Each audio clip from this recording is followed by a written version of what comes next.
Today on GardenFork, learn how to forage for edible wild greens and make a great pesto. Stay tuned.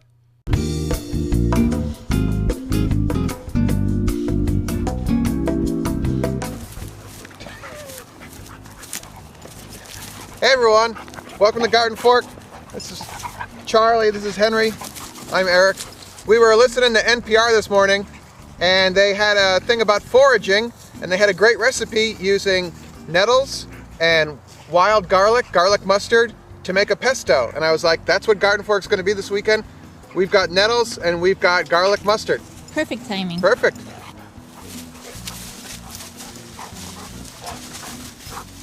Come here, girls. Right here, we've got a whole bed or a whole group, what do you call that, of a plant? Here's a bunch of nettles. What do you know about nettles? They sting. That's why they're called stinging nettles. The shaft of the nettle has these tiny little things that stick out, and if you have bare hands, you grab this by accident and it makes your hands swell up. But we're gonna eat this anyway. But we're gonna show you how to get rid of those stinging part there. So wear gloves when you're harvesting nettles. Nettles, you can tell this is a nettle by the leaf shape, the way the leaves are bunched, and it has a squarish kind of stem on it, a slightly square kind of stem here. So we're going to pull a bunch of these up. This is a perennial variety here, so it always comes up in the same place. And we'll get some garlic mustard and make some pesto. All right? Have you eaten nettles before? Yeah, we've had it in some pasta the friend made and it was pretty underwhelming, so we're going to make a better version. Well, I hope your friend doesn't listen to this. He might be watching, but he knows. He knows who he is? He knows. He remembers that night.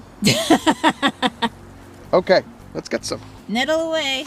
So remember, wear gloves, and you can pull these up right by the base of the plant here. This stuff literally grows like a weed. Is it a native plant? Yes, it is. It has a lot of medicinal qualities. It's used to treat some respiratory ailments. It's also used in some cultures for arthritis treatments. They will take the nettles and whack them across. If you have arthritis in your knuckles, the barbs will go across the knuckles and sting them, and that is supposed to relieve the arthritis pain. They say that about bees too. Yes. Also, this stuff has got a ton of nutrients in it, so it's really good for you. What kind of nutrients? I gotta look that part up. But when you eat it, you don't get those prickly things in your throat? No. Is that a silly question? No, it's not a silly question at all. We're gonna blanch the nettles, and that causes the little Barbie things to Fall off. Or soften. Soften, basically. It'll be fine, trust me. I've done this before.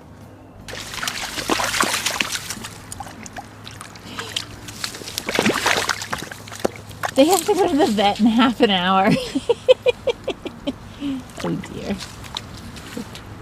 Come on, Henny. Come on, Charlie. Let's go.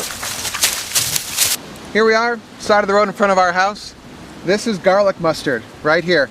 This is the second year of its growth. The first year, it's like a little rosette and the leaves look like this and it hugs the ground. The second year pops up and flowers and then it'll turn into a seed head. This stuff is not native to the United States. It is bad because it's very prolific. It grows up and it shades out other native plants like ginger and trilliums that occupy the same space in basically the East Coast and the Midwest. So you want to get this stuff up and out of here because it'll monopolize all the light and all the rain and the nutrients in the soil, and it'll choke out your trilliums or your ginger, your bloodroot, that kind of thing. But it tastes good. And it tastes good.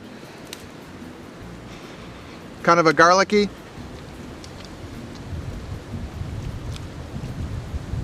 So, tool, you want to pull this out by the roots. Because if you don't get the root out, it's just going to grow back.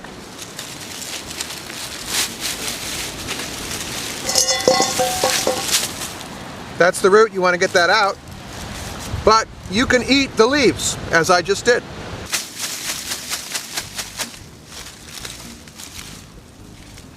All right, here's lunch. It's spring. Play ball. Okay, again, wear your gloves with the nettles, and you want to blanch these. Just throw them in some boiling water because you want to basically make the little spiny things Go away. go away. When you're done, you get this. Wow.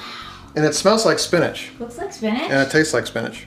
And then we had this idea, the camera operator was out in the garden weeding, and we have a whole bunch of dandelion. Weeds. So we thought we'd throw a little bit of that in too. We did a whole episode about foraging for dandelion and making a really great salad. You can watch that episode if you click on the link as well. They're good for you too. Yeah, so you just rinse these off and they're ready to go. This is from NPR. They have a food blog called The Salt, and Leah Lizarando was interviewed. She has a blog called brazenkitchen.com. Cool name. Yeah, and a lady named Larkin Page Jacobs, I didn't want to screw that up. She interviewed her. So there's a article there, there's photos, a recipe, and the audio interview that they did as well. And that we heard that on the radio, and I was like, wow, let's do that for GardenFork. We got that in our yard. So thanks for inspiring us to do that. This is our version. We're going to also add in some cheese. This is a Parmesan, 2 garlic cloves, and some lemon. The lemon we're going to do, I got this idea from Leah, is to use the rind, what's that called? When you, the zest and the juice. Food processor.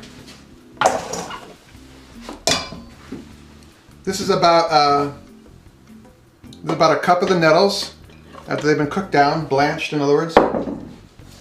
This is a big handful of garlic mustard. Now, does garlic mustard taste like garlic? It has a garlicky tang to it. It's, when you first bite into it, it's kind of like, and all of a sudden, boom, it hits you. So I like it. And then some dandelion. Have you made this before? I've made pestos before, but not this one. This is That's a lot of glugs, man. that's a lot of glugs. It's about a cup of oil there.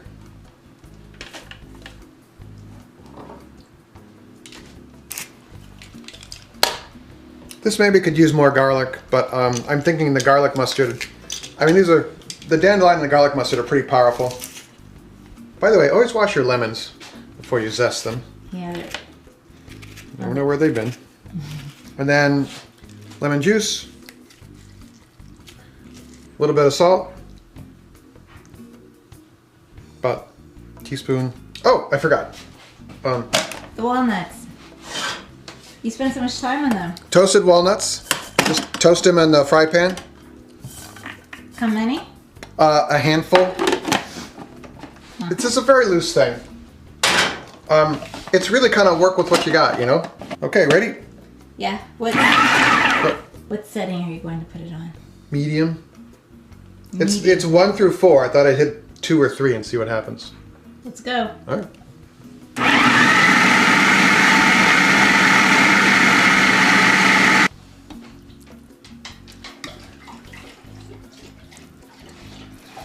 Ready? Are you ready? I'm excited. Think it's too hot? No. Wow. That's really wild. It's really wild too. That's cool. And cheap.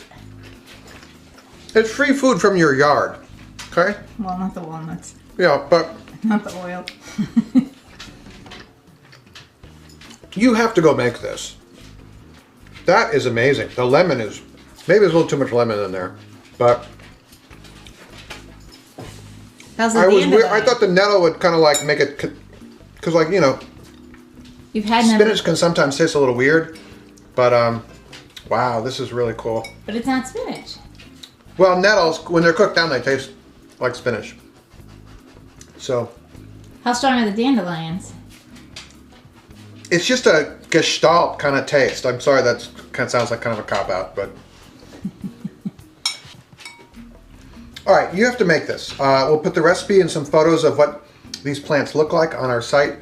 Also, want to thank Leah and Larkin for inspiring us to do this. Brazenkitchen.com is Leah's blog, and Larkin can be found at the NPR Salt blog. So that's very cool. We're on Twitter, Facebook, Google, any other social media platform. If you're watching on YouTube, click the subscribe button. If you're watching on iTunes, you can subscribe as well. Leave a review for us or leave a comment below. It's always good to hear from you guys. Write to Eric. He'll write back. Yeah, Eric at GardenFork.tv. You can sign up for our email newsletter, news@GardenFork.tv. You'll get an auto reply. And we got more stuff on our site, more shows, more photos. We have GardenFork Radio. Dogs, me talking to interesting people, and making stuff like this. Watch our other foraging videos too, okay? We are.